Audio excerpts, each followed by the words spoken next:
On rentre rapidement, on essaie de pas trop se faire repérer. Essayez de rentrer rapidement là, parce que ne peut pas repérer.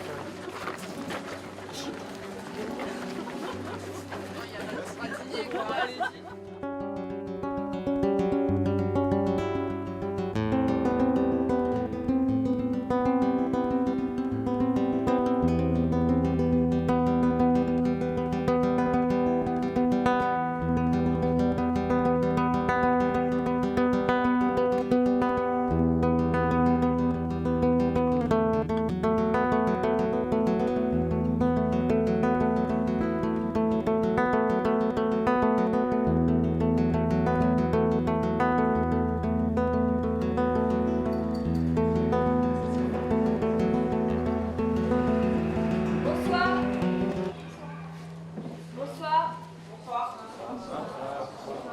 Merci d'être venus aussi nombreux.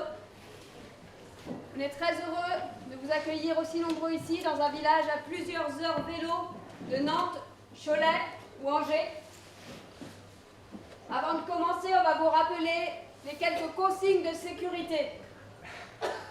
J'ai. Ouais. Donc alors les téléphones doivent impérativement être éteints, bien sûr. D'accord. Alors pour les personnes qui souhaitent, on peut vous consigner votre appareil, d'accord, pour le protéger, pour protéger la traçabilité de votre venue. Donc je vais passer la cocotte une minute et H, je te laisse gérer la suite des consignes. Donc ceux qui veulent.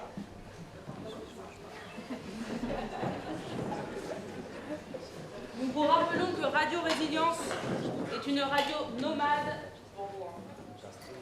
de soutien et relais des résistances locales. Nous vous demandons de ne raconter à personne que vous êtes venus ici ce soir. Et nous vous demandons de préparer un alibi plausible et officiel Écoutez, à en même vos temps. proches Parfait. et voisins. Je vous les rends à la fin. Bien entendu, les noms et les lieux des îlots ne seront jamais dévoilés. C'est parfait. Ok? L'émission est filmée, enregistrée et montée en direct. Elle est retransmise grâce à nos équipes qui sont en camion et qui se déplacent en permanence pour ne pas être repérées par la triangulation. Est-ce que tous les portables ont été éteints Bon, alors moi il y en a un et dans récupérés? Il y en a un dans la cocotte qui n'est pas éteint.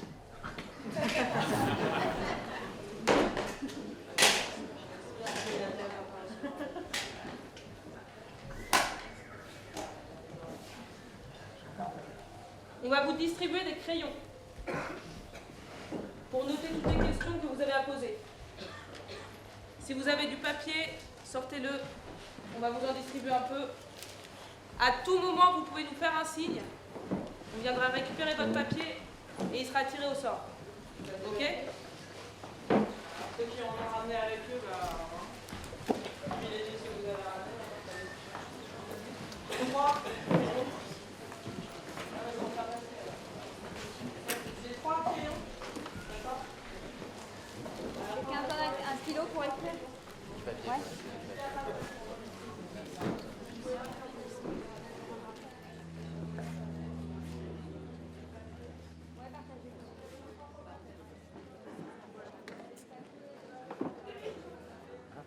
Radio Résilience. Radio Résilience. Radio Résilience. Je demande à tous les agents d'activer les récepteurs à galène. Radio Résilience. Radio Résilience. Radio Résilience. Je répète, je demande à tous nos agents d'activer les récepteurs à galène. Merci. Radio Résilience va démarrer dans 5, 4, 3, 2, 1. Radio Résilience est heureuse de vous réunir ce soir pour recevoir 3 invités de marque que je ne nommerai pas, mais que j'appellerai par les lettres suivantes, L, I et M. Bonsoir et merci d'être venus. Ils sont venus des 4 coins de la France à plusieurs journées vélo de notre point de rassemblement. Ils sont venus nous informer, vous informer et faire état des lieux de leur région, nous donner du courage. On peut les applaudir, merci.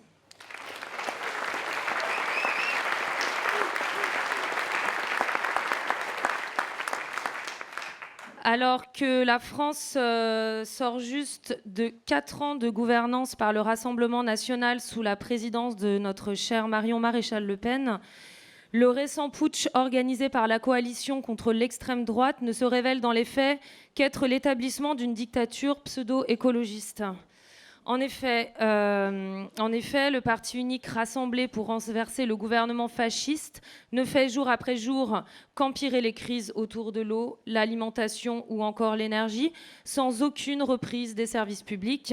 Le parti unique nous impose une réforme verte au profit des plus riches, accentuant l'extrême pauvreté dans laquelle est plongée la majorité des Français. Alors, l'accès aux télécommunications en ce moment est réservé aux dirigeants, aux derniers industriels.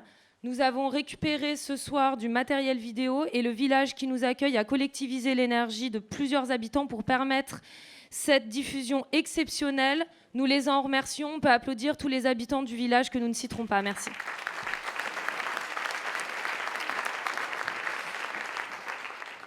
Donc ce soir, nous utiliserons la transmission radiophonique désobéissante ainsi que l'enregistrement vidéo qui sera rediffusé ensuite sur le dark web international.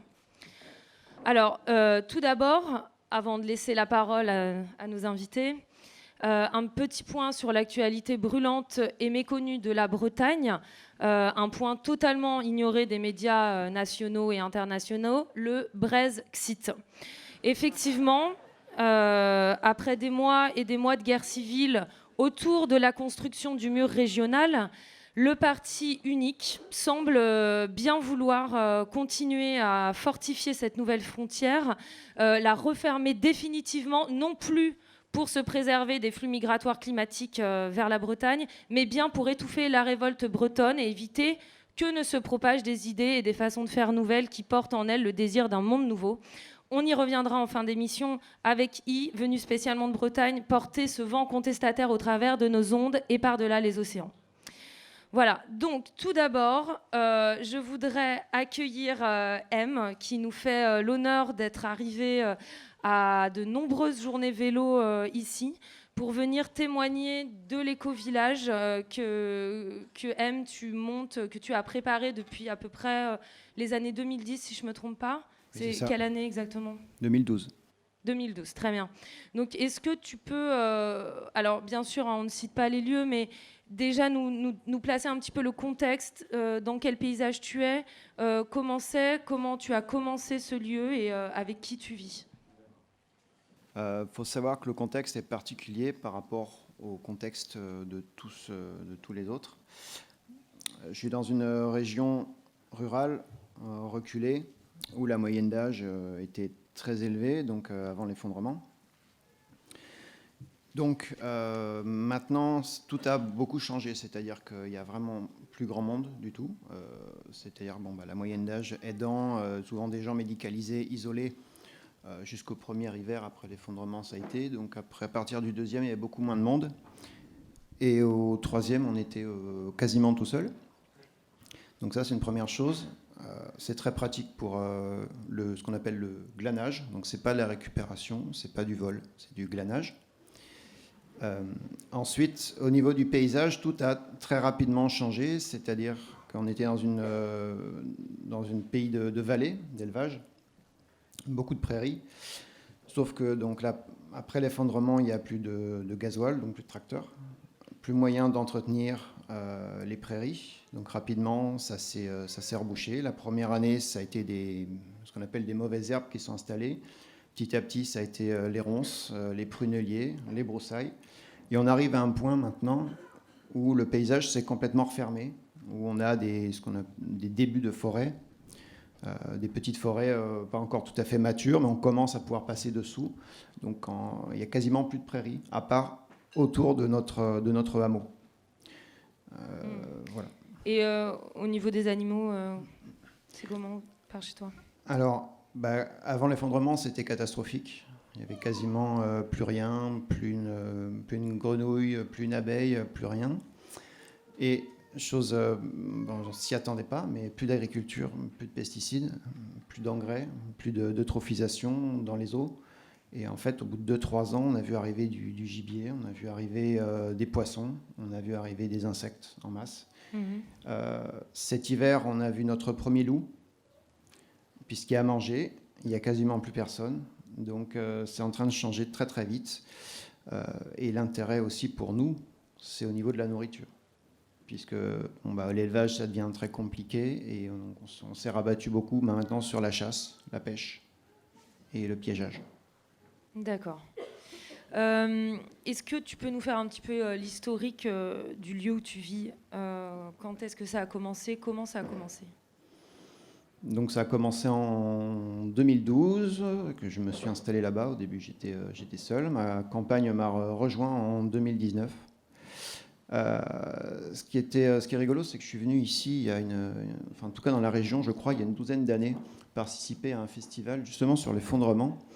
Et j'étais tombé sur le témoignage d'une personne qui racontait comment il imaginait son lieu 10 ans après. Donc bon, outre le fait que le gars n'était pas super crédible, ça m'a quand même donné quelques idées que j'ai mis en place donc, sur mon lieu, au niveau de la résilience et de l'autonomie. Donc en fait, finalement, ce que tu nous dis, c'est que tu savais déjà que ça allait s'effondrer et tu t'y préparais. On s'était installé effectivement dans cet état d'esprit. Donc quand l'effondrement est arrivé, petit A, ce n'était pas une surprise. Et petit B, on était déjà en avance quand même sur beaucoup de monde. Alors aujourd'hui, tu vis... excuse-moi, c'est peut-être personnel, mais toujours avec ta compagne? Oui, bien sûr, elle est venue avec moi en vélo. D'accord. Et il y a d'autres gens sur votre lieu? Oui, maintenant on est presque une trentaine. Ah oui. Ouais, donc là, on commence à... Alors ça, tu l'avais prévu dès le départ, que vous seriez 30 enfin, comment ça s'est passé? Absolument pas. Absolument pas. Sauf que très rapidement, on était un petit peu connus dans la région, ferme en permaculture, autonomie, résilience, tout ça, panneaux photovoltaïques, donc électricité. On était les seuls sur 10 km à avoir d'électricité. Et on a commencé à avoir du monde qui est venu. Donc on s'est occupé d'eux. Premier couple, on commençait à s'installer. Et puis un deuxième. Et puis maintenant, on est 30. Et on va commencer, je pense, à investir les hameaux adjacents. Voilà. D'accord, donc 30 sur des hectares qui sont à la base ta propriété ou vous êtes étendu et vous avez accaparé des espaces? Au début, c'était sur ma propriété, oui. Donc on a laissé tomber le concept de propriété, puisque ça nous paraissait plus tellement pertinent vu l'état actuel des choses. Et on en a profité, au fur et à mesure qu'on grandissait, on en a profité pour glaner les terrains des autres qui de toute façon n'étaient plus là. Donc d'accord. Le monde est à nous. C'est des personnes... Donc c'est des personnes qui ne sont plus là, pour quelles raisons en fait? Tes voisins? Donc les premiers, après l'effondrement, jusqu'au premier hiver, ça allait à peu près, comme j'expliquais tout à l'heure. Le premier hiver était très très compliqué, le deuxième hiver aussi. Donc les premiers à disparaître, à mourir de faim, bizarrement, c'était les agriculteurs, parce qu'ils n'avaient plus de tracteurs, ils ne savaient plus comment faire. Donc certains sont venus, on les a aidés, mais la plupart sont partis ou sont décédés. Il y en a pas mal qui sont partis en ville. Bon, on ne les a jamais revus, ceux-là. D'accord. Alors moi, une question que je me pose, c'est clairement, vous acceptez tout le monde, vous avez fait un tri, comment? La question du tri est très épineuse.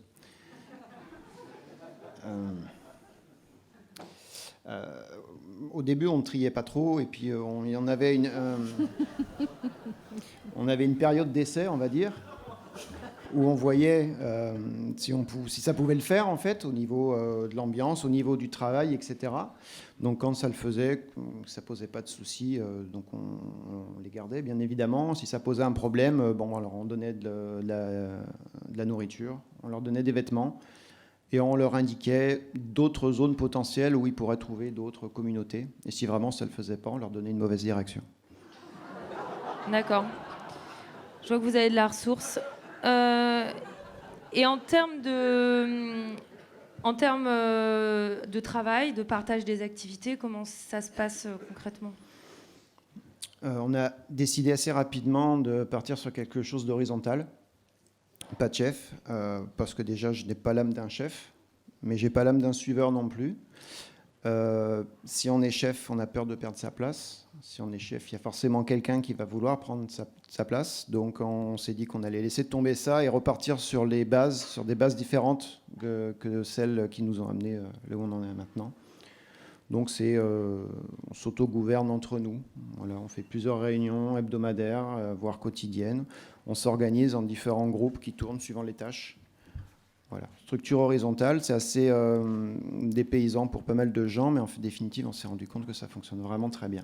Et il y a des règles en termes de quotas horaires de travail ? Non, on fonctionne par objectif qu'on se fixe en général la veille sur la tâche du lendemain. Voilà. D'accord.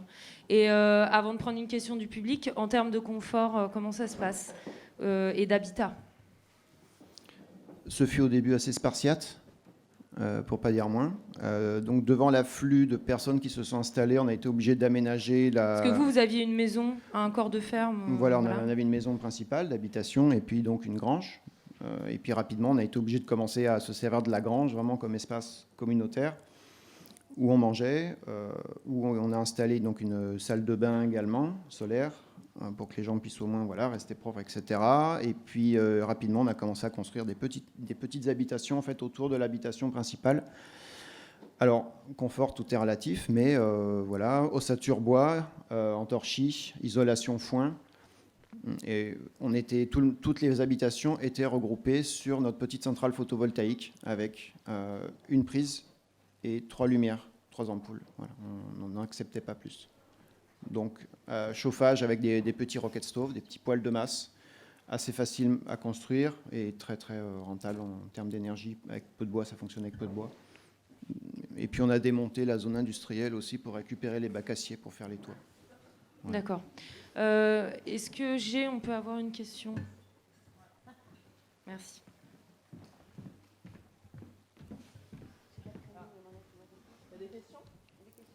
Alors, je vais en poser une autre en attendant. Moi, je me pose aussi la question de comment vous vous êtes protégés et comment vous protégez au sein de votre lieu. C'est-à-dire, on sait que l'État fait régulièrement des perquisitions sur les graines, sur les fruits et légumes pour les envoyer en ville. Comment vous vous protégez ? Comment vous gardez votre nourriture ? Notre cas est un peu particulier parce qu'on est vraiment dans un endroit désertique où on est à peu près, on n'est pas très intéressant pour les autorités. Donc on a effectivement eu des autorités qui se sont pointées, je crois, 10 mois, 1 an après l'effondrement. Deux personnes. On ne savait pas trop si c'était d'ailleurs des vrais policiers ou pas. Et ils ont commencé à nous dire qu'on était en infraction, qu'il fallait leur donner ça, etc. On les a laissés repartir. Ils sont revenus quelques semaines après à 5 pour nous demander la même chose. Donc là, ils sont repartis, mais par contre, ils sont repartis en chaussettes et on ne les a plus jamais revus. Donc on a compris qu'on allait avoir des problèmes. Donc ce qu'on a fait, c'est qu'on a effondré les piliers de la nationale qui passaient à côté. Et on a fait tomber des arbres régulièrement sur à peu près toutes les routes. Et depuis, on n'a pas eu de problème. À part 2 survols de drones qui ont fini exploser au lance-pierre. On n'a pas eu de problème particulier par rapport à vous en particulier. D'accord, donc vous êtes armés ? Oui, on s'est armé. Alors forcément, pas tellement de fusils parce que déjà, c'est pas renouvelable. Et puis en plus, ça fait énormément de bruit. Et l'idée, c'est de rester furtif et discret. Donc, principalement des arcs, en définitive, et des armes blanches. Les arcs, on a trouvé une technique qui est pas mal, en fait, c'est qu'on empoisonne à une plante sauvage. 2 à 4 grammes suffisent pour tuer un homme. À l'aconite, voilà, je vous conseille l'aconite, c'est super efficace. Ça pousse dans les talus. Nappel, ouais. Voilà, et ça fonctionne très bien. D'accord. Et toujours sur la protection, par rapport, est-ce que vous avez des gangs autour ? des gens qui sont venus essayer de vous voler des choses? Jusqu'au premier hiver, ça a été, parce qu'il y avait encore suffisamment à manger, à grappiller à droite à gauche. On a commencé à avoir des problèmes l'hiver 2018 du coup, et 2028, et après ça s'est aggravé, surtout au bout d'un an. Au bout d'un an et demi, quand il n'y a plus rien eu à grappiller, là c'est devenu vraiment embêtant, et là il a fallu s'organiser. Donc, comme on avait prévu en partie donc, l'effondrement, on avait investi dans des systèmes de radio amateurs, postes fixes et postes mobiles, ce qui nous a permis de déployer en fait différents lieux d'observation en étoile tout autour du lieu, d'abord à 2 km autour, pour nous renseigner sur les mouvements. Et des postes en hauteur, c'est quoi? Oui, plutôt des postes en hauteur, voilà. Relayés. Que vous avez fabriqué ou vous utilisez le paysage? On utilisait l'existant, s'il y avait des tours, des châteaux, des choses comme ça, ou alors effectivement on a construit des tours de guet rudimentaires. Et puis petit à petit, quand ça s'est calmé, au bout de 3-4 ans, quand la grande vague de pillage s'est calmée, on a commencé à étaler sur 5 km autour du lieu. Voilà. D'accord, et vous avez des télécommunications pour vous avertir? Ouais, donc on reste toujours, le poste principal est toujours allumé. Ce qui nous a permis d'ailleurs de choper donc, une personne qui nous a mis en relation ensuite avec d'autres îlots de résilience. Et c'est grâce aussi à ça qu'il y a eu ma venue ce soir. Alors je tire au sort une question du public. Bon, vous n'êtes pas obligé de répondre, hein. Enfin, t'es pas obligé de répondre, tu fais comme tu sens. Combien de personnes avez-vous tué? Je ne préfère pas répondre. Bon, on va en prendre une autre alors. Est-ce que tu regrettes 2019?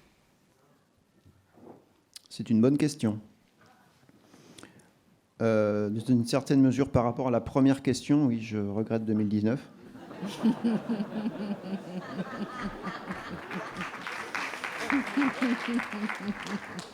Après, pour l'environnement, pour le cadre de vie, même si ça a été très très dur, maintenant, au bout de quelques années, on est relativement bien. Voilà, et on a des perspectives vraiment intéressantes de développement maintenant, donc c'est plutôt chouette. M, tu es permaculteur de formation, hein. Moi, je me demande si tu peux nous expliquer tous les derniers aléas climatiques extrêmement difficiles à gérer.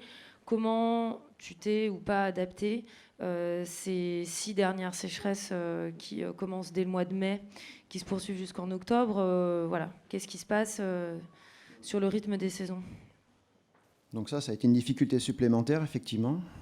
Les premières canicules, on pensait que c'était c'est la canicule de la décennie, sauf qu'au bout de 3, 4, 5 ans de suite de canicules, on a compris qu'il fallait vraiment s'adapter. Donc j'avais déjà entamé, moi, cette transition agronomique, on va dire.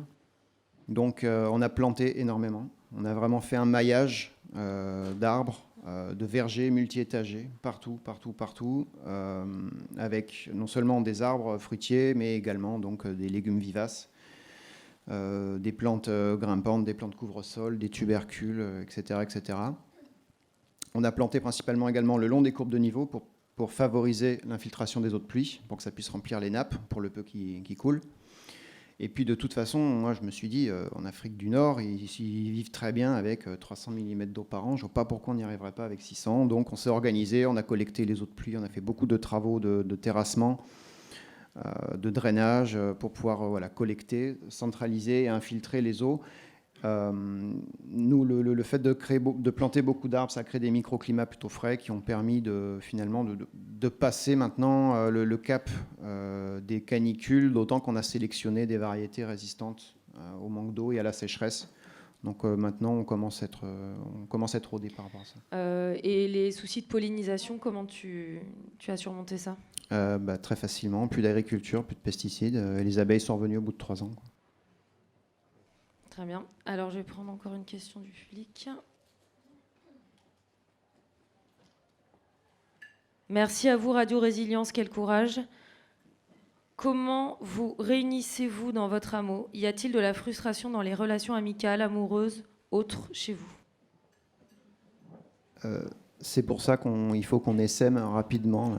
Parce qu'on est un peu trop nombreux, ça devient compliqué. Il y a de la promiscuité qui se crée. avec le fameux le PFH, putain de facteur humain qui fonctionne bien, surtout en période de pénurie sévère. Donc voilà, il est temps qu'on essaie, mais qu'on reste vraiment sur des petites communautés plus faciles à gérer. Très bien. Dernière question, M, par rapport aux matières premières, comment vous vous fournissez en termes de vêtements, d'outillage ? On a une équipe de glaneurs. Ils connaissent très bien la région, ils connaissent très bien toutes les petites routes. C'est eux qui ont les cartes principalement. Et donc voilà, on leur donne nos besoins, que ce soit en vêtements, en matières premières, en métaux, en acier, en mécanique, en électronique. Et ils vont chercher ce qu'ils ont à chercher. Donc en général, c'est des équipes de 3-4, avec un uniquement dédié à la surveillance et à la défense. Et ils reviennent avec le matos. Donc ça, c'est la court terme. À moyen terme, on a une équipe de recycleurs, hackers, réparateurs, mécanos, qui sont là pour recycler, réparer, etc. Et là, on est en train de voir maintenant à long terme, c'est qu'on est en train d'installer une forge pour aller encore plus loin, pour récupérer ce qu'on peut récupérer et refaire civilisation à partir des ruines de l'ancienne. Très bien. M, tu souhaites rajouter quelque chose ? Après, tu pourras échanger avec les autres. Non, je vous remercie de m'avoir reçu. C'est vrai qu'on a fait beaucoup de routes, mais on est très content de voir d'autres poches de résilience. Ça faisait longtemps qu'on n'avait pas aussi voyagé, ça fait du bien. Et voilà, ça donne du baume au cœur. Il me tarde d'entendre vos témoignages. Merci beaucoup. Merci à toi.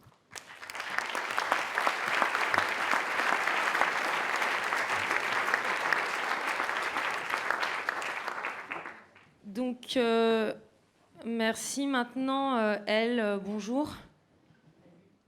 Alors, peut-être faudra un petit peu vous dévoiler pour pouvoir qu'on vous entende bien. Alors, vous venez aussi d'assez loin. Vous êtes venu par quel moyen de transport aujourd'hui ? Là, c'est 2 jours de cheval. 2 jours de cheval ? Ouais, 2 jours de cheval, il va bien. D'accord, ok, très bien. Donc merci vraiment d'avoir pris ces journées pour partager avec tous ceux qui résistent aujourd'hui.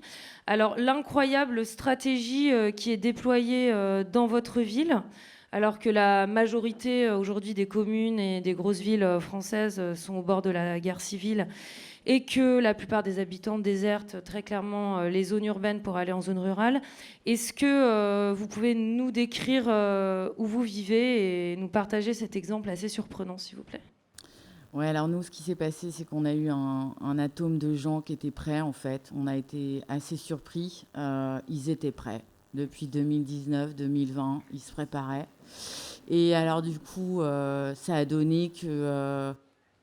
je sais pas, comme une espèce de génération spontanée de choses s'est mise en place. Par exemple, ils sont directement éloignés du proto-pouvoir en dessoudant les rails des trains qui venaient de Paris. On est à 2 jours de cheval de Paris également.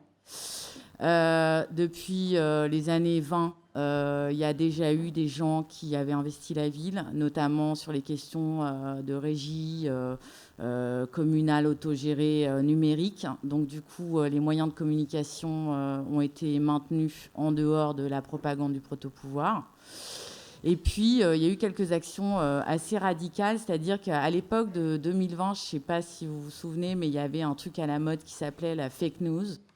Et ils ont mis en place des espèces de semences de fake news, et notamment la plus spectaculaire d'entre elles, ça a été celle de la zone commerciale, où en gros ils ont raconté, il s'est dit qu'elle était maintenant contaminée au césium 137, et la zone commerciale n'a plus jamais été investie ni visitée par les gens, etc. Donc ça a forcé tout de suite, si vous voulez, la municipalité de l'époque a réquisitionné des terres et a se lancer dans une sorte d'autonomie, de régie alimentaire autonome.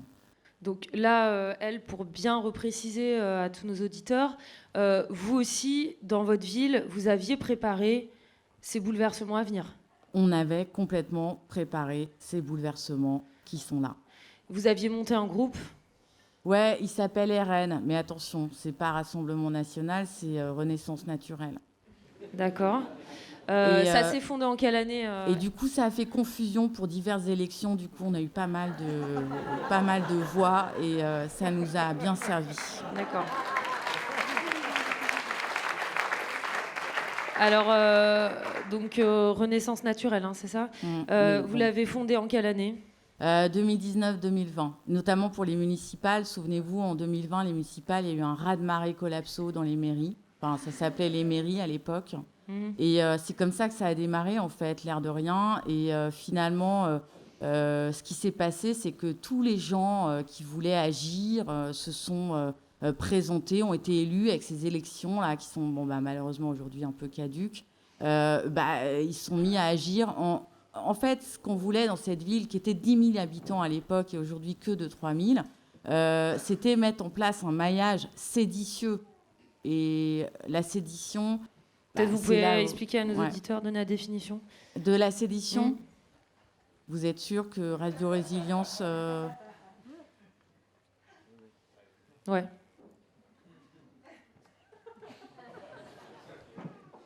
Alors... faire pas tout à fait ce qu'il faut ou ce qui est dans les clous. Et on n'est pas vraiment resté dans les clous. C'est vrai qu'il y a entre les fake news et il y a eu quelques mystères qui nous ont mis en place une espèce de boulevard de récupération de terres agricoles. Il a fallu avoir des actions un peu séditieuses. Ok. Alors...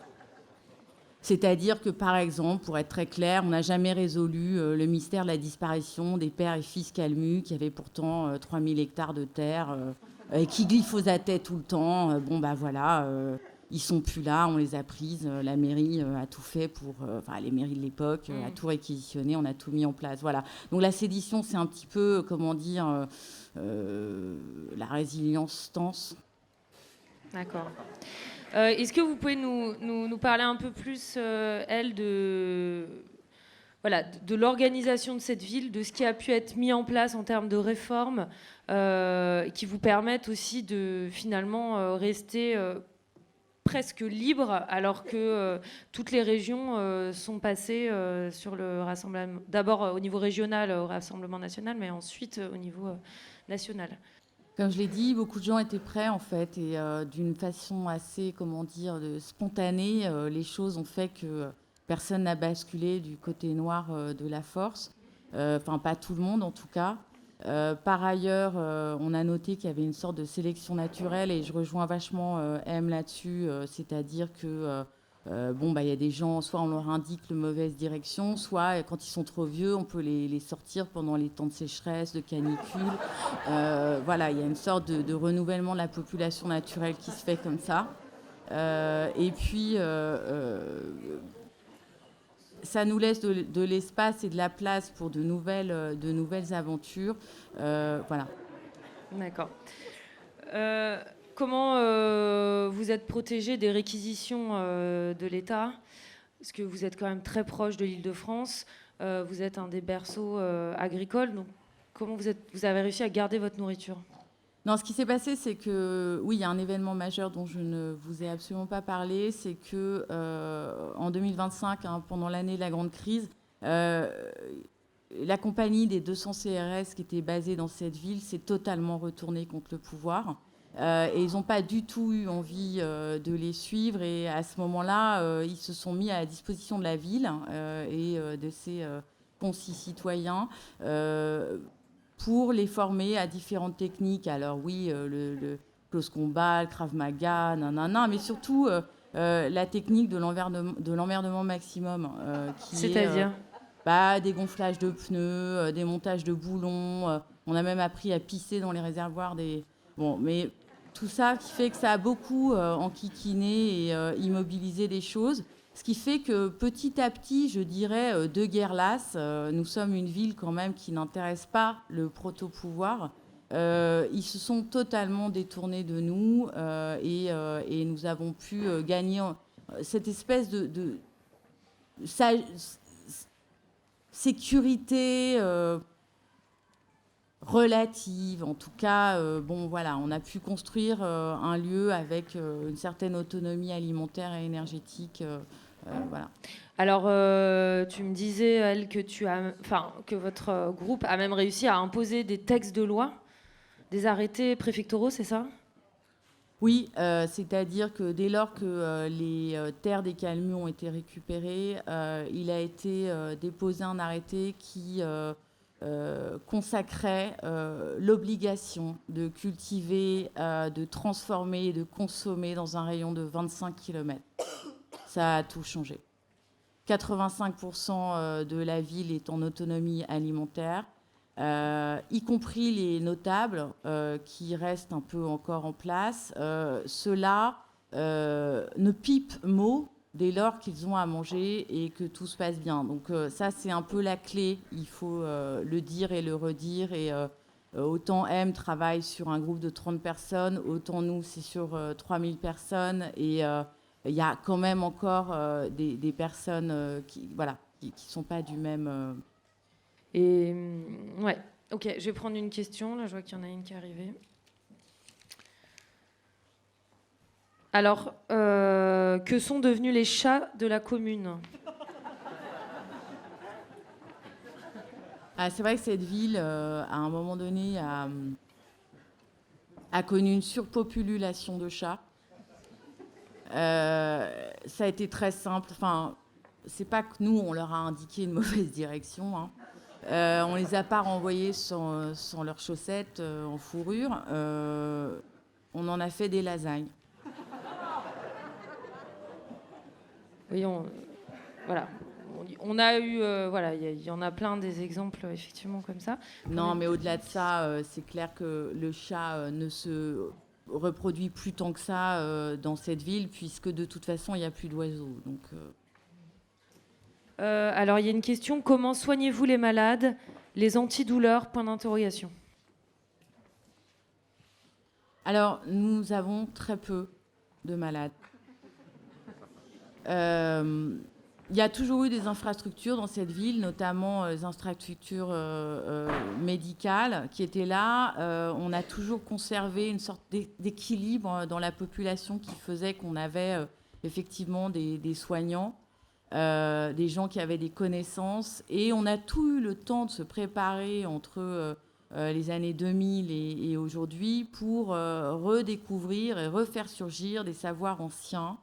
Donc, nous avons effectivement un terroir blindé de forêts et d'espaces avec des espèces végétales qui soignent, et également des gens qui viennent de la pratique allopathique et qui ont également des médicaments qui correspondent à n'importe quel... Mais nous avons un notre énergie n'est vraiment pas mise à soigner les gens. Alors, tout va bien. On n'a pas parlé sécheresse, eau et ses impacts aussi sur l'agriculture. Comment vous arrivez à produire autant pour toute cette population avec les sécheresses ? Alors, cette ville, encore une fois, avait quand même misé très très lourd sur le commun, c'est-à-dire qu'elle n'a jamais voulu livrer ses 1200 hectares de forêt à l'ONF et elle les a toujours gérés. Je veux dire, dès que en 2019, 2020, 2023, déjà, voilà, la forêt était aux gens de la ville. Mais tu as raison de poser la question. Des résineux sont tombés sur pied de sécheresse. Mais cela dit, pour un mal, un bien, ça a découvert quelques clairières et on a pu commencer à livrer ces endroits-là au STF, au sans-terrain fixe. Lesquels sont venus aider des chercheurs de refuge. En 2019-2020, on les appelait les migrants. Et ils ont pu transmettre leurs techniques, leurs appropriations. Il y a eu un grand partage de techniques de culture de vivrières. Et avec les chaleurs, on s'est mis à effectivement planter des tubercules. Alors, l'avantage, c'est que ce n'est pas de la monoculture. Ça pousse planqué sous la terre, personne ne vient de piquer les récoltes. Enfin, on est assez finaux entre les clairières liées aux chutes d'arbres et puis avec des changements de culture et des types de culture. Ouais.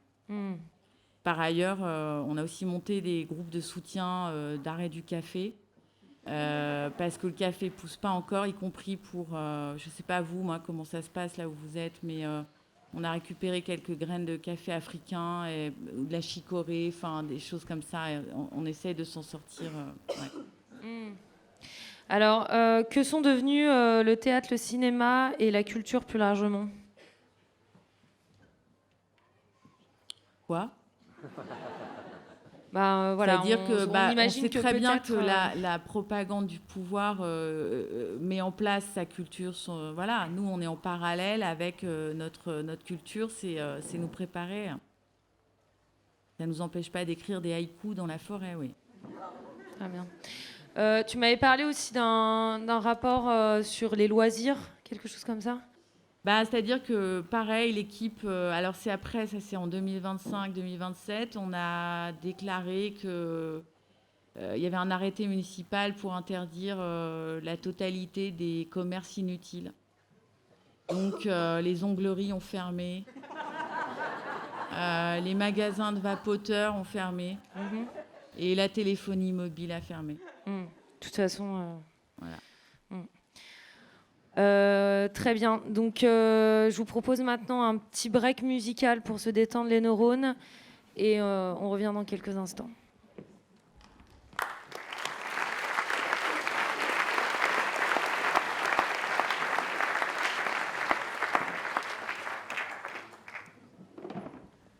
Ceux qui ont des places libres à côté d'eux, ils peuvent lever la main parce qu'il y a plein de gens debout, ils sont venus de loin, en vélo, ils ont besoin de se reposer. Ok, donc ceux qui sont debout, vous pouvez aller voilà, là où les mains sont levées.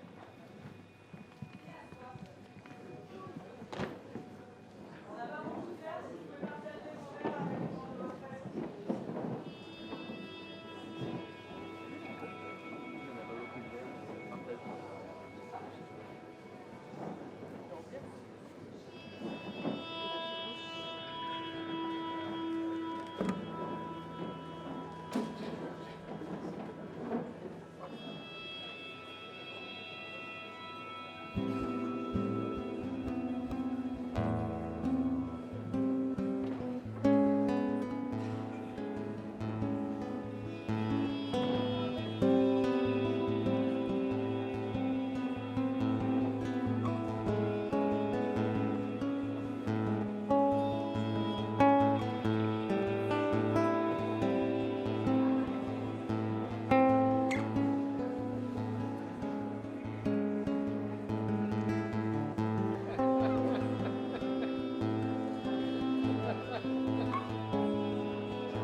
Yes.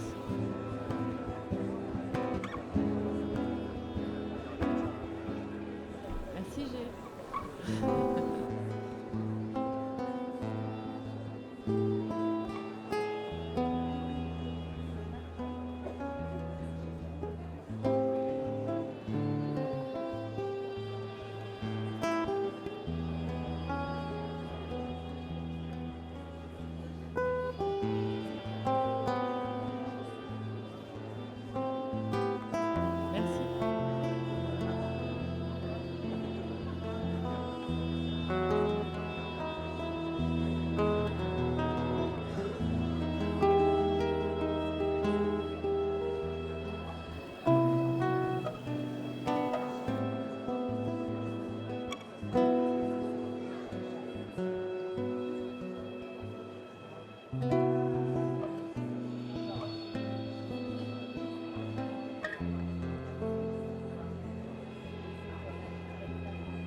Les gens qui ont de la place à côté d'eux peuvent lever la main, parce qu'on a des personnes debout, merci.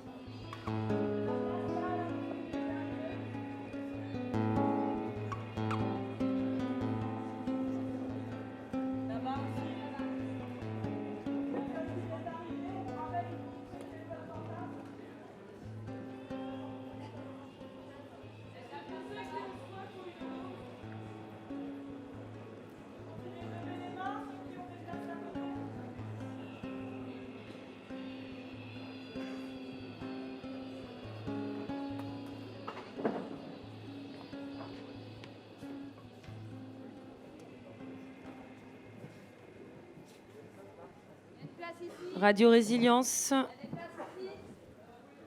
On va reprendre.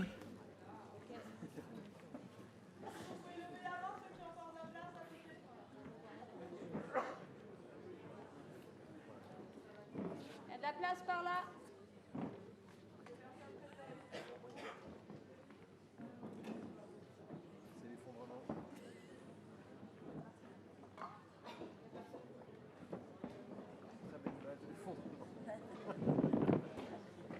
Très bien. Alors, merci à V et Q qui nous accompagnent en improvisation sur cette émission. On peut les applaudir. Merci.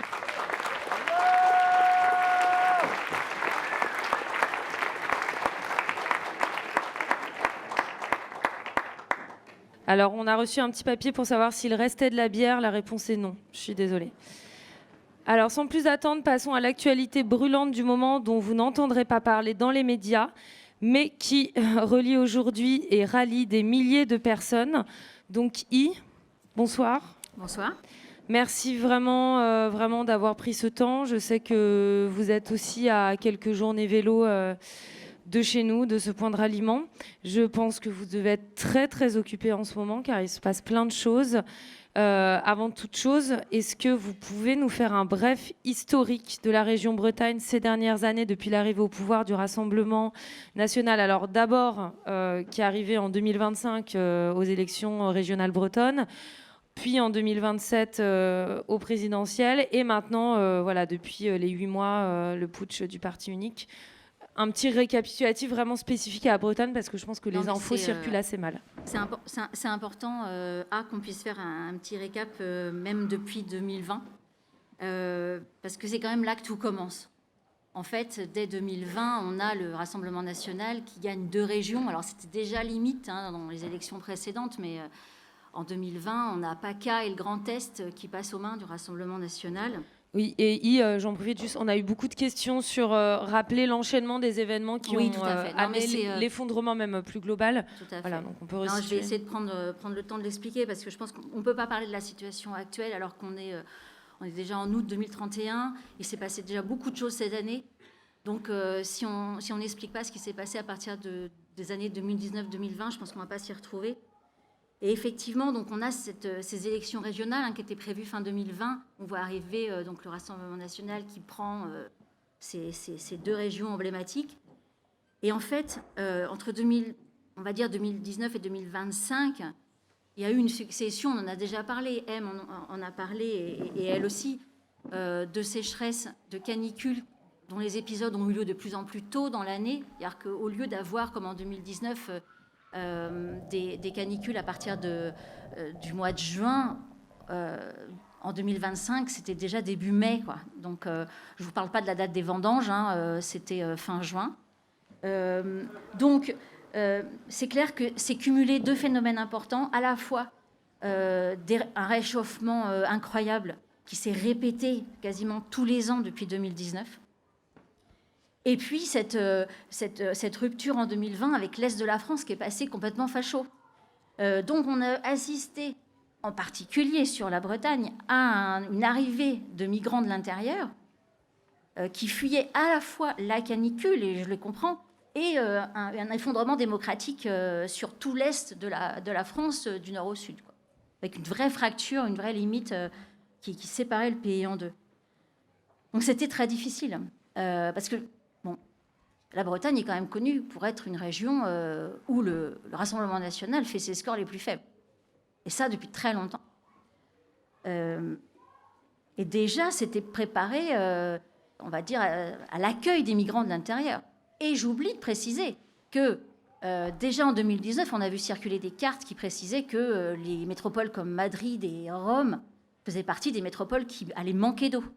Bon, ça s'est révélé complètement exact dans les mois qui ont suivi, dans les années qui ont suivi. Et donc, en plus des migrants de l'intérieur, on a vu arriver tous les Espagnols et tous les Italiens qui ne se sont pas arrêtés à la région centre, elles ne se sont pas arrêtés ici. Donc, ces populations-là sont installées directement en Bretagne. On les comprend, c'était le seul pays où, au mois d'août, on ne dépassait pas 25 degrés. Et en particulier sur la pointe de Crozon. Donc,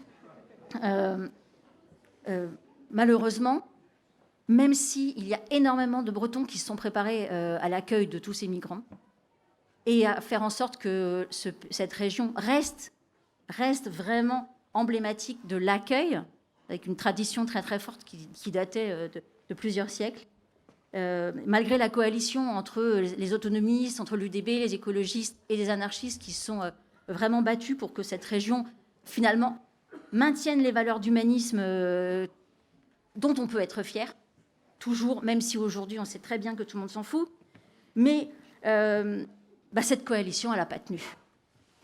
En 2025, aux élections régionales qui ont suivi, le Rassemblement national, malheureusement, est passé de très peu devant cette coalition d'autonomistes et d'écologistes, de gens conscients de ce qu'il fallait faire, en fait.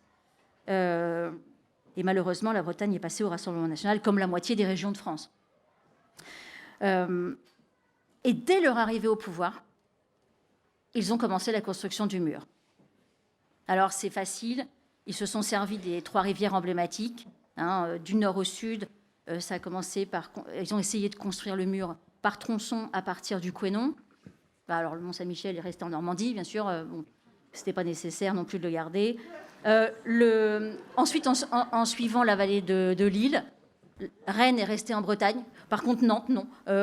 La Vilaine a fait la frontière. La rive droite, si je me souviens bien, oui, le mur a commencé à être construit par tronçon sur la rive droite. Le but était franchement de stopper, ça c'était dans l'objectif du Rassemblement national breton, de stopper toute arrivée de migrants supplémentaires.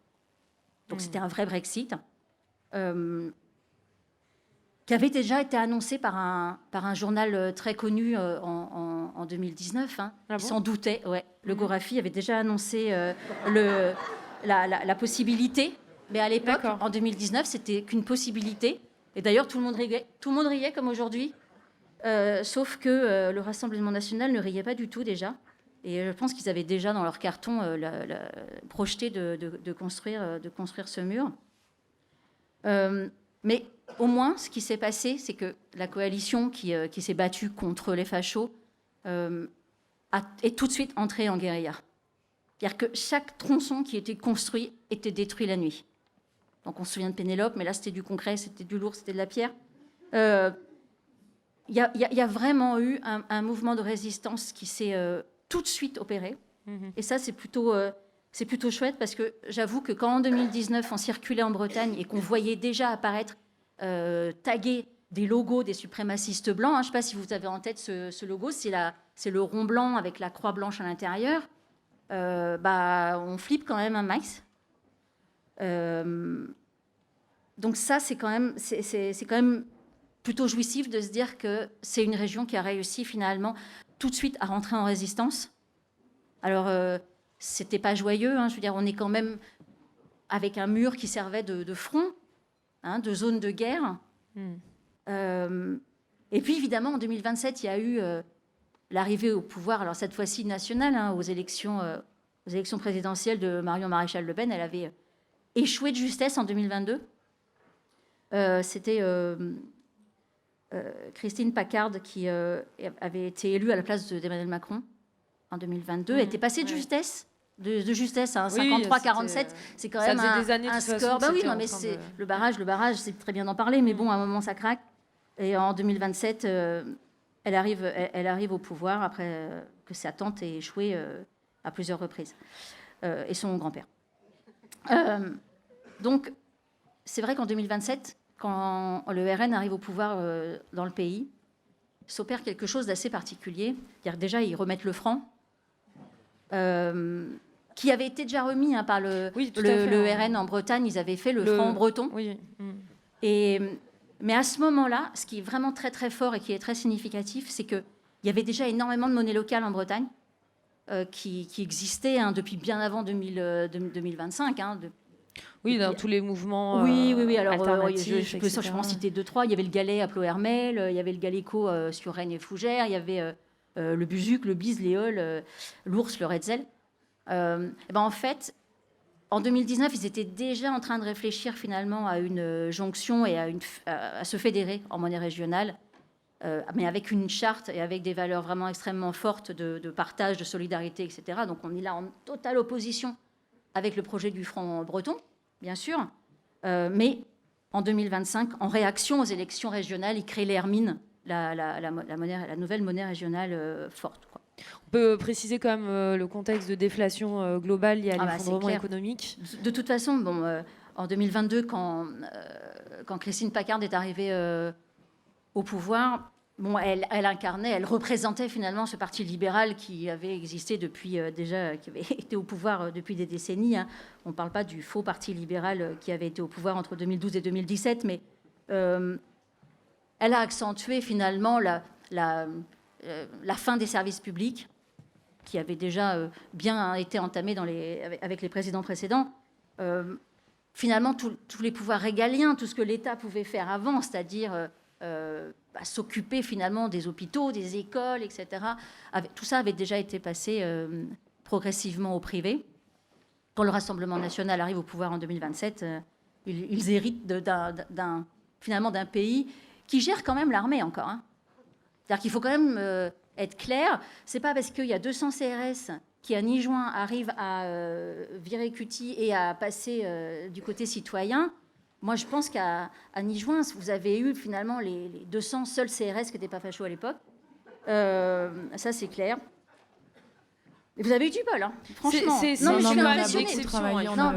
suis vraiment impressionnée, mais c'est grâce à ça, finalement, qu'ils ont réussi à maintenir une certaine autonomie. Il faut quand même les remercier. Par contre, ailleurs, ce n'est pas le cas. Donc, c'est vrai qu'on a un contexte assez délicat. Et puis, ce qui se passe en Bretagne, ça, c'est extrêmement important, c'est de dire que ce mur qui était en construction par le Rassemblement national breton quand il gagne les élections en 2025, j'espère que tout le monde suit, niveau politique. S'il y a des trucs à rappeler, je parlais moins vite, enfin bref. Quand le RN arrive au pouvoir nationalement, ce mur change d'objectif. C'est plus pour empêcher finalement des migrants d'arriver en Bretagne, mais c'est davantage pour contenir la résistance bretonne. Donc ça, c'est clair, on change de sens. Donc du coup, ce mur...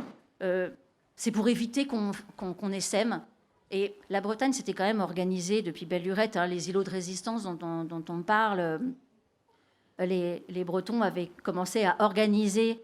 Alors, on ne parle plus d'éco-villages, ça c'est terminé, ça c'était pour les bisounours au début. Mais on parle plutôt de zones biorésilientes, qu'on surnomme zèbres. Donc, ces zones-là se sont organisées finalement en communes autogérées. Tout est géré au niveau local. Tout ce qui peut être géré au niveau local l'est. Et finalement, on peut se dire qu'un siècle plus tard, on est parti sur le modèle espagnol de la Révolution de 1936, avec les collectivités d'Aragon et de Catalogne qui se sont révoltées face au fascisme et qui ont réussi finalement à produire mieux, plus, dans un esprit d'égalité et de liberté, en fait, les valeurs anarchistes, qui ont réussi à produire et à survivre malgré Franco, etc. Nous, en Bretagne, on s'est retrouvés dans une situation quasiment équivalente où on avait les fachos quand même à l'intérieur de la région. Bon, et puis à l'extérieur ensuite, mais il fallait quand même survivre, il fallait quand même s'organiser. Donc on va revenir sur votre organisation. Avant, je vais prendre une question du public. Est-ce que G ou A, vous pouvez me passer la cocotte ? Entre-temps, je dirais quand même que toutes les analogies avec l'histoire passée sont maintenant un peu révolues dans la mesure où en 1936, il ne faisait pas plus 5 degrés en Bretagne comme il fait aujourd'hui quand même. Ouais, mais du coup, aujourd'hui, on a la température espagnole. Non, mais je sais bien qu'on ne fait pas d'analogie comme ça. Ce que je veux dire, c'est que même à Concarneau, on arrive à avoir 33 en été, quoi. Donc, faut relativiser. Alors, bon, j'ai une question qui touche à un domaine qui fait pas toujours l'unisson. Pourquoi avez-vous laissé la secte de Pablo Servigne occuper toutes les églises bretonnes ?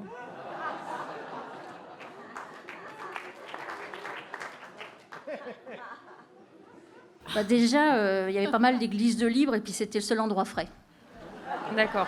Et comme les anarchistes sont des gens qui partagent et qui accueillent tout le monde, on a aussi accueilli la secte et on leur a donné ce qui était encore debout. Donc il restait des églises, il restait aussi quelques écoles primaires catholiques. Alors c'est moins frais que les églises. Donc on a préféré leur mettre à disposition les églises communales. Voilà. Alors, est-ce qu'aujourd'hui, on peut dire qu'en Bretagne, parce que nous, il faut voir qu'on a très très peu d'informations sur la Bretagne, hein.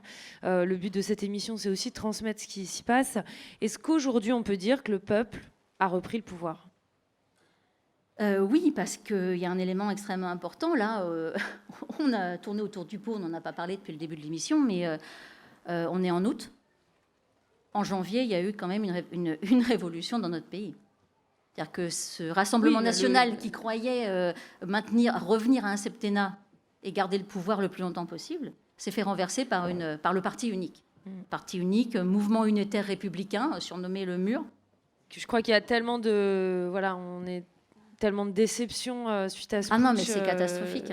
C'est catastrophique parce que finalement, tout le monde s'est enflammé en se disant on va, grâce au MUR, on va se débarrasser des fachos, ça va être formidable, etc. Donc il y a eu quand même c'est pas arrivé tout seul, hein, il a fallu quand même une énorme guerre civile, on a eu énormément de pertes dans toutes les régions de France. Mais finalement, ce MUR est arrivé, ce mouvement unitaire est arrivé au pouvoir en janvier. Mais aussitôt, on a eu droit à des mesures extrêmement raides. Hein. Donc, ils n'ont pas dit le nom dictature verte au départ, mais c'était exactement ça. Donc on a eu, de la part d'un pouvoir centralisateur, alors c'était fini de l'autonomie régionale, c'était fini de... je ne sais pas comment M, tu as réussi effectivement, dans le Cantal, à échapper finalement aux réquisitions de l'État. Mais on avait Le poison. Ouais. Non, mais c'est vrai, après un moment, il faut utiliser... Il n'y a pas tellement de choix, mais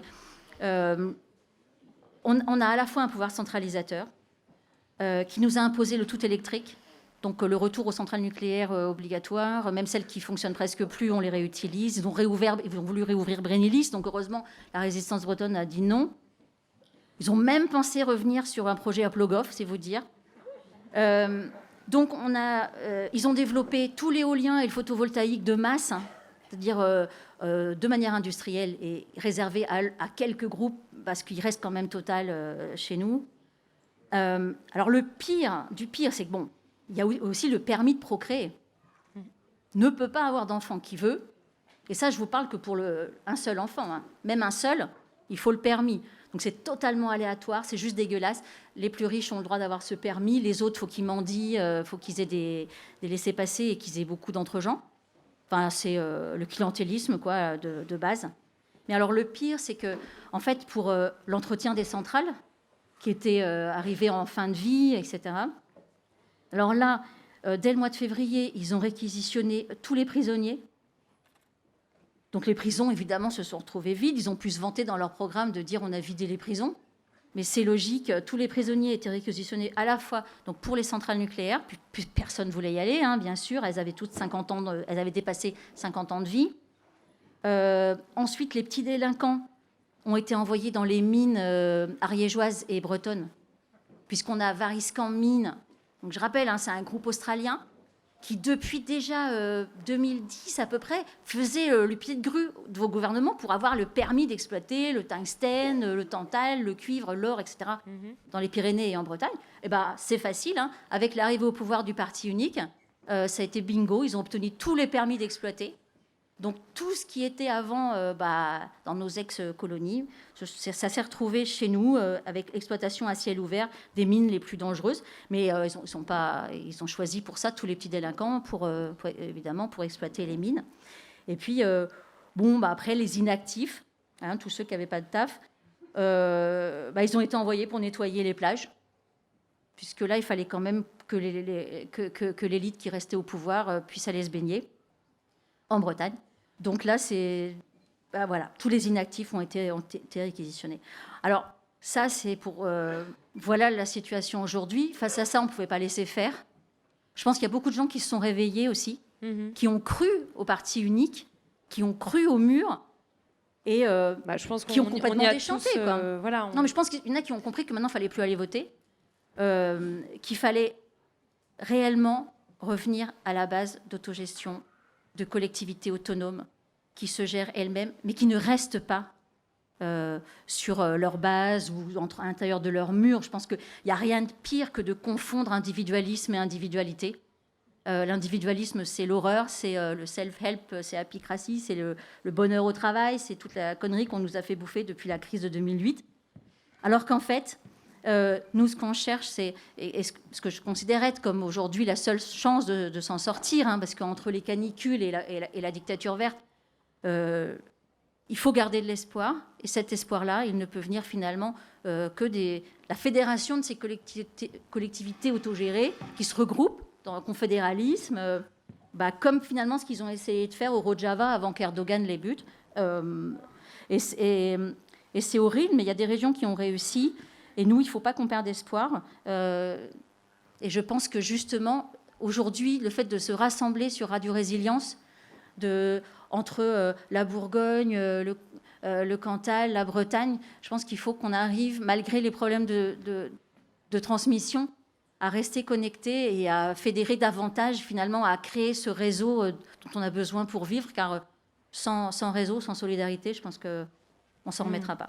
Alors, je reviens juste à ma question précédente. Est-ce que le peuple a quelque part pris le pouvoir en Bretagne, ou est-ce que cette dictature verte que nous impose ici et ailleurs le parti unique perdure aussi jusque chez vous ? Pour le moment, c'est chaud. On va dire qu'on a réussi à se fédérer. Je vous dis, toutes les zones zèbres sont motivées. On a réussi aussi à finalement un peu... par rapport à ce que vous avez réussi, vous, en herboristerie, en retrouvant finalement des méthodes médiévales, quand les curés faisaient... quand les moines avaient leur monastère et chacun avait une spécificité. Vous aviez le moine responsable finalement des médicaments, des préparations. Bon, il y avait aussi les sorcières, on les a remis au goût du jour. Finalement, on arrive en revenant à des modes de soins, finalement. Et heureusement qu'on avait gardé quelques traces, quelques vieux livres dans certaines bibliothèques qui n'ont pas été brûlées par le Rassemblement national. On a réussi à retrouver des recettes. Et on a réussi, alors, parce que c'est quand même assez craignos, c'est difficile de sacrifier une partie de la population simplement parce qu'on n'a pas d'insuline ou qu'on ne peut pas soigner la thyroïde, etc. On a réussi finalement à retrouver des plantes pour guérir tous ces gens-là. Alors, même si on a eu des pertes entre 2022 et 2031, on ne peut pas dire qu'il n'y ait pas eu de mort, c'est sûr, on ne peut pas se le cacher. Mais il n'empêche qu'aujourd'hui, on arrive quand même à retrouver une médecine, une vraie médecine naturelle qui respecte à la fois les êtres humains, les animaux et l'environnement. Alors, je crois qu'en Bretagne, grâce aux ressources en eau, les forêts ont été relativement préservées. Comment vous vous organisez en termes de gestion de l'agriculture, de ressources en eau ? Alors, toutes les terres, dans les zones zèbres, les terres ont été collectivisées. C'est-à-dire que on n'est pas parti sur la base de... Ça n'a pas été fait de manière violente. C'était du volontariat. En fait, les habitants... Donc les paysans, ceux qui avaient quelques hectares, même quelques milliers de mètres carrés, ont décidé de se regrouper. Bon, il n'y avait plus de mairie, il n'y avait plus rien, donc de toute façon, c'était plus simple. Et de gérer en commun ces terres. Alors pareil, c'est pas la Bretagne qui l'a inventé. Dans d'autres régions du monde et dans d'autres périodes de l'histoire, on a fait la même chose. Mais alors, on partait du principe que finalement... On répartissait ensuite les ressources en fonction des besoins. On ne disait pas, telle famille, tu as 10 kilos de farine et toi, tu en as pareil. C'était en fonction du nombre d'enfants aussi. Et on s'arrangeait effectivement pour n'avoir que 2 heures de travail par jour. Et comme tout le monde, c'était sur la base du volontariat, il y avait des décisions en assemblée locale, un peu comme ce que M a décrit tout à l'heure. Hein. C'était... Et ça continue, tu parles au passé. Non, on continue toujours. On avait réussi à le mettre en place depuis déjà pas mal d'années. Et c'est ce qui nous permet finalement aujourd'hui de lutter contre le parti unique et sa dictature verte. Maintenant, est-ce qu'on va réussir à tenir? C'est pour ça qu'il faut qu'on fasse plus de réunions comme aujourd'hui, qu'on aille chercher de l'aide et qu'on ne baisse pas les bras et surtout qu'on arrive à rester groupés. D'accord. En parlant d'aide, moi j'aurais un appel à faire quand même parce que je ne suis pas venue là pour... on a besoin d'aide, c'est-à-dire que notre endroit ne peut pas rester à population constante. Comme je vous l'ai expliqué, on a besoin de nouvelles personnes en fait, qui viendraient se reproduire. Les permis de procréer, nous on a des possibilités de les avoir. Et on a besoin de forces vives. Parce que comme je vous l'ai dit, il y avait 2 types d'électeurs du RN. Et il y en a certains qu'on sortait pendant la sécheresse. Il nous manque des forces vives maintenant. Voilà. Je comprends. On a une question pour I. Quelle éducation pour les enfants? J'aime bien la question pourrie. Non, c'est juste une blague. Il ne faudra pas la faire à chaque fois parce qu'elles sont pas toutes comme ça. Vas-y, redis la question, excuse-moi. Ah, j'ai pas entendu. Quelle éducation pour les enfants dans les zones zèbres? Alors là, c'était assez simple parce que là aussi, on avait gardé quand même les bases des pédagogues libertaires qu'on avait même en France. Pas besoin de chercher les exemples très très loin à l'étranger. Et donc, on avait des écoles rationalistes, des athénées libertaires et les anciennes maisons du peuple, on les a refaites. Et puis, il y avait des cours de formation continue aussi pour les adultes. Mais en fait, on est parti des pédagogues anarchistes ou des écoles mixtes, ou effectivement, comme ce qu'on peut aussi retrouver, ce qu'on retrouvait en 2019 dans les écoles où on avait la pédagogie freinée. On l'a complètement finalement adopté. Et pareil, on retrouve une méthode où l'enfant est autant écouté que l'adulte, des décisions qui se prennent ensemble tous les jours, et puis des solutions qu'on trouve ensemble. Ça, c'est vraiment magnifique comme façon d'éduquer. Donc, vous, là, sur les zones zèbres, par rapport à d'autres lieux îlots de résistance, cette perte des services publics, finalement, vous proposez quand même quelque chose d'égalitaire, ouvert à tous. On avait une question, par exemple, est-ce qu'il y a des gens de couleur dans votre lieu qui était à la base pour M, mais comment ça se passe? Il y a une mixité sociale où chacun se replie et fait sa crèche parentale. Il y a une vraie mixité parce qu'en fait, on est parti de l'exemple grec, parce qu'il faut quand même revenir sur le passé, mais les Grecs ont connu l'effondrement bien avant nous, à cause du système capitaliste en place en Europe depuis déjà longtemps. Ça a été les premiers, on n'a pas su voir en fait ce qui se passait là-bas. Et en Grèce, ils avaient déjà recréé finalement des hôpitaux et des cliniques autogérées ou des entreprises autogérées. Il y a Viomé en Thessalonique qui s'est battu finalement, qui a réussi à exister malgré les promesses de Syriza qui n'étaient pas tenues, de Tsipras, etc. Et en regardant leur exemple, finalement, on a réussi, nous aussi, à avoir tous ces services-là rendus à la population sous forme de coopérative, et ça marchait très bien. C'est-à-dire qu'il n'y avait pas de chef, il y avait effectivement des gens qui ont mis à disposition leur savoir, et c'est ça qu'il faut absolument qu'on arrive à propager dans toutes les régions pour prouver qu'on peut se débrouiller sans l'État. Vous avez des coopératives aussi plutôt en termes de fabrication? Oui, c'est le modèle qui est repris. Je sais qu'il y a très très longtemps, en 2018, il y avait une boulangerie à Montreuil qui fonctionnait comme ça en coopérative. C'était très drôle parce qu'ils avaient des sandwichs qui s'appelaient Kropotkin ou Bakounine, Karl Marx. Mais finalement, c'est cet exemple-là de boulangerie, alors qu'il s'est étendu après aux autres commerces. Tout le monde était payé pareil. dans le commerce. Chaque artisan aussi a finalement, pour réussir à survivre, à développer ce système-là de coopérative. Et quand on partage le travail, on partage les tâches, alors évidemment, ce n'est pas toujours les mêmes qui se payent les tâches les plus lourdes. On partage, hein, ça tourne. Et puis, comme je vous dis, le fait qu'il n'y ait pas de chef, il y a une vraie émancipation. Tout le monde s'y retrouve. Les illettrés sont payés pareil que ceux qui ont fait pas plus que 5. Et ça se passe très bien. Et tu me disais qu'il y avait vraiment une multiplicité de métiers. Les personnes peuvent avoir plusieurs métiers.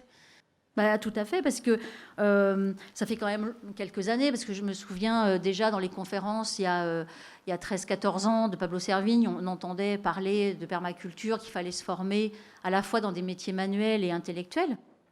Bon, on voit bien les résultats 15 ans plus tard. Hein.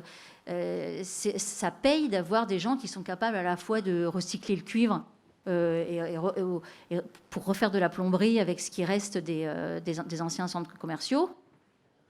Et qui en même temps ont des savoirs à transmettre, qui savent cultiver, qui peuvent remplacer les autres quand ils sont malades. C'est extrêmement pertinent d'avoir su, comme ça, depuis 15 ans, développer les compétences multiples. Donc, pour conclure avec vous, quel message vous voudriez faire passer, là, en tout cas, à tous les îlots de résistance qui nous écoutent en France et par nos relais à Galen à l'international? Qu'est-ce que vous voudriez leur faire passer? Je voudrais surtout dire que la résistance, ça paye. Il ne faut pas baisser les bras. Pas question de revenir au système capitaliste tel qu'il était dans les années 20. On a vu ses limites, c'est terminé. Mais maintenant, le danger vient effectivement de tout ce parti unique, de ce qu'ils veulent nous imposer, finalement, sous couvert d'écologie, d'une perte totale de nos libertés. Et ça, on ne peut pas laisser passer une chose pareille. Je veux dire, nous sommes des hommes libres et des femmes libres. On doit le rester. Et on est suffisamment adultes ici, dans cette pièce. Je pense, et sur les ondes, ceux qui nous écoutent sont des gens adultes qui savent prendre des décisions, savent se regrouper et pas attendre du leader suprême ou bien du leader de la secte n'importe quel ordre. Très bien, merci.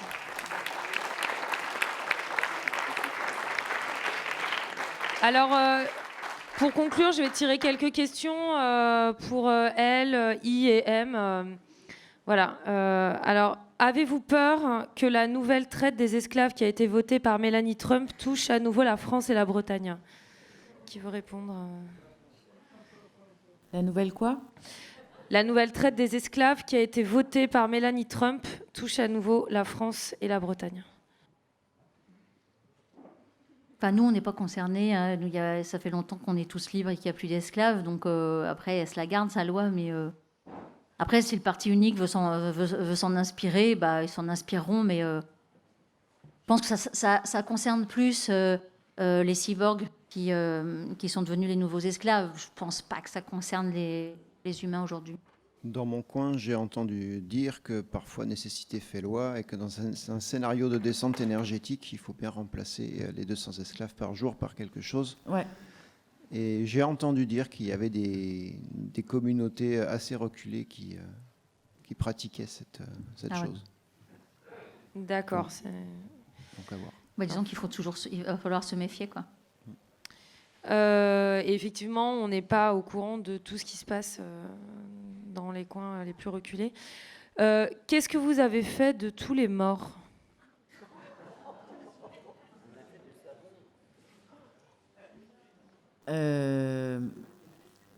On a 3000 hectares, donc il faut équilibrer les sols régulièrement. Et ce qui vient de la terre revient à la terre, ça a toujours été les principes de la terre-mère, point final. D'ailleurs, ce que dit elle est intéressant parce que, en fait, nous on s'est inspiré des funérailles célestes que les Perses pratiquaient déjà au VIe siècle. Alors, c'est vous dire comme on est revenu à des pratiques ancestrales où on laissait les corps aux vautours. Et donc, ça permettait à l'esprit de monter au ciel. Donc, ça remplit tous les rôles. Ça salit pas non plus les éléments principaux, la terre, l'air, l'eau. Et ça fait psychopompe. Et finalement, ça nourrit les oiseaux et ça nettoie. Hein. C'est des vautours, donc il ne reste plus rien. Et c'est ultra efficace. Enfin, ça, c'est ce qu'on a pu trouver, nous, quoi. Mais ça, c'est depuis que... Tu as la chance d'avoir des vautours dans ton Non, coin, mais parce que justement, moi, j'en ai plus. on pouvait pas. Avant, ça n'aurait pas été possible. Avant, ça n'aurait pas été possible. Mais là, on a quand même. Faut pas oublier qu'on a quand même 8 degrés de plus chez nous. Et aujourd'hui, on en a alors que. Alors, faut on va remonter à très loin. prendre quoi. encore quelques questions avant de conclure. Comment luttez-vous contre le sida sans préservatif ? Peut-être M, qui est dans une contrée reculée.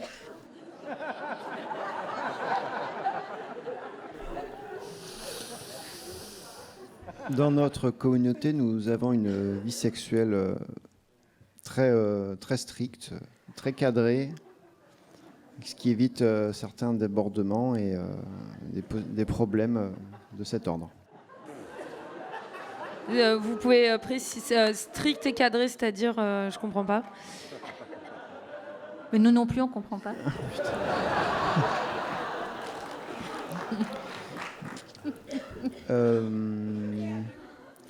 Les lois du mariage sont très suivies et il n'y a pas d'écart, ainsi il n'y a pas de problème.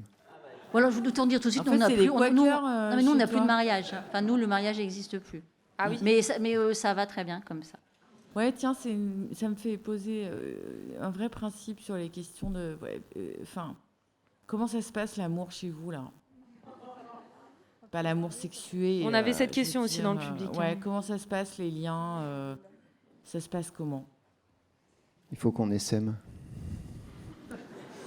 Disons que face au parti unique qui essaye en fait de tout faire pour qu'on ait qu'un seul enfant, nous on a adopté dans toutes les zèbres un principe qu'on avait lu un jour il y a longtemps dans un livre qui s'appelle Anthropia de Samuel Alexander, et ils avaient trouvé une idée qu'on a reprise parce qu'elle était pas mal. C'était de dire on fait 2 enfants maximum par famille pour renouveler finalement le nombre d'êtres humains dans la communauté.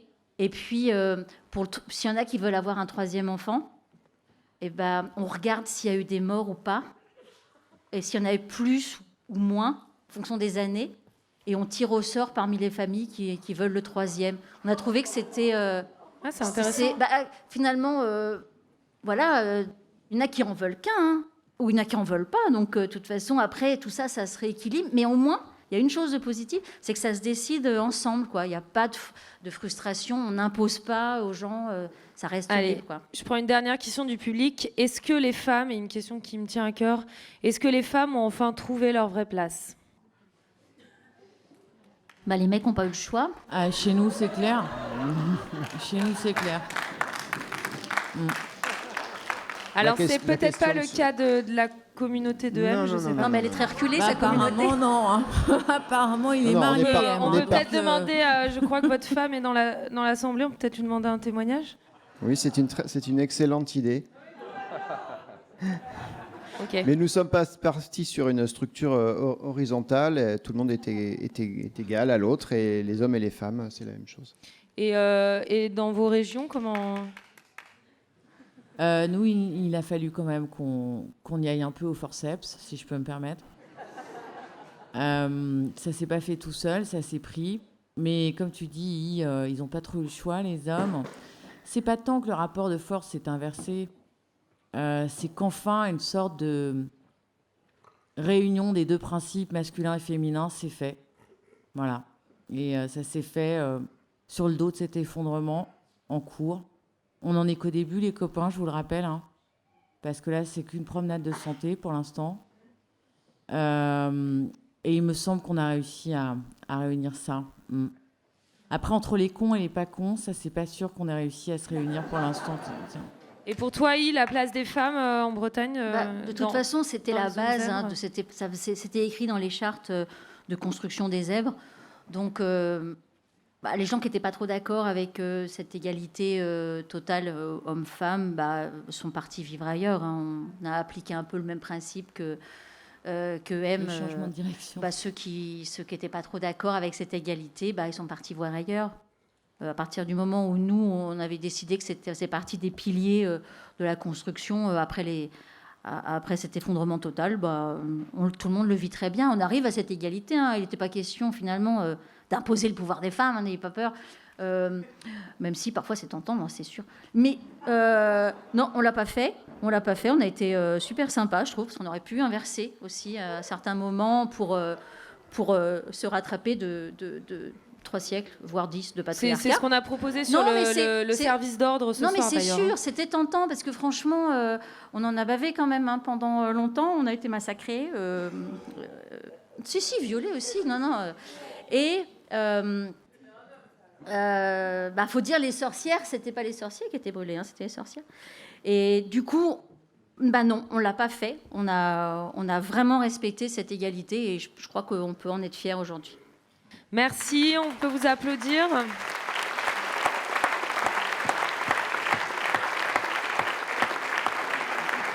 J'aurais juste une dernière question. Pour toi, Elle, j'aimerais repartir dans mon lieu à vélo demain avec la recette des lasagnes au chat. Sans problème. Et bon, mon cheval ne servira pas de lasagne non plus. Okay. Mais sans problème pour la recette. Merci d'avance. Il est déjà l'heure. Q et V, vous pouvez envoyer la nappe musicale. Merci à tous d'être venus. Radio Résilience, on peut réapplaudir nos 3 invités. Merci beaucoup.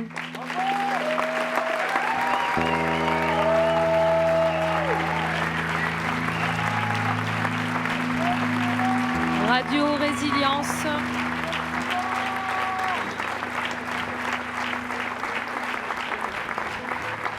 Radio Résilience. Radio Résilience. Radio Résilience est en partance. L'émission s'achève, mais pas l'heure de la relève. Transmettons nos élans pour aller de l'avant. L'effondrement ouvre les portes du changement. Même s'il fait noir, réinventons l'espoir. Bonsoir.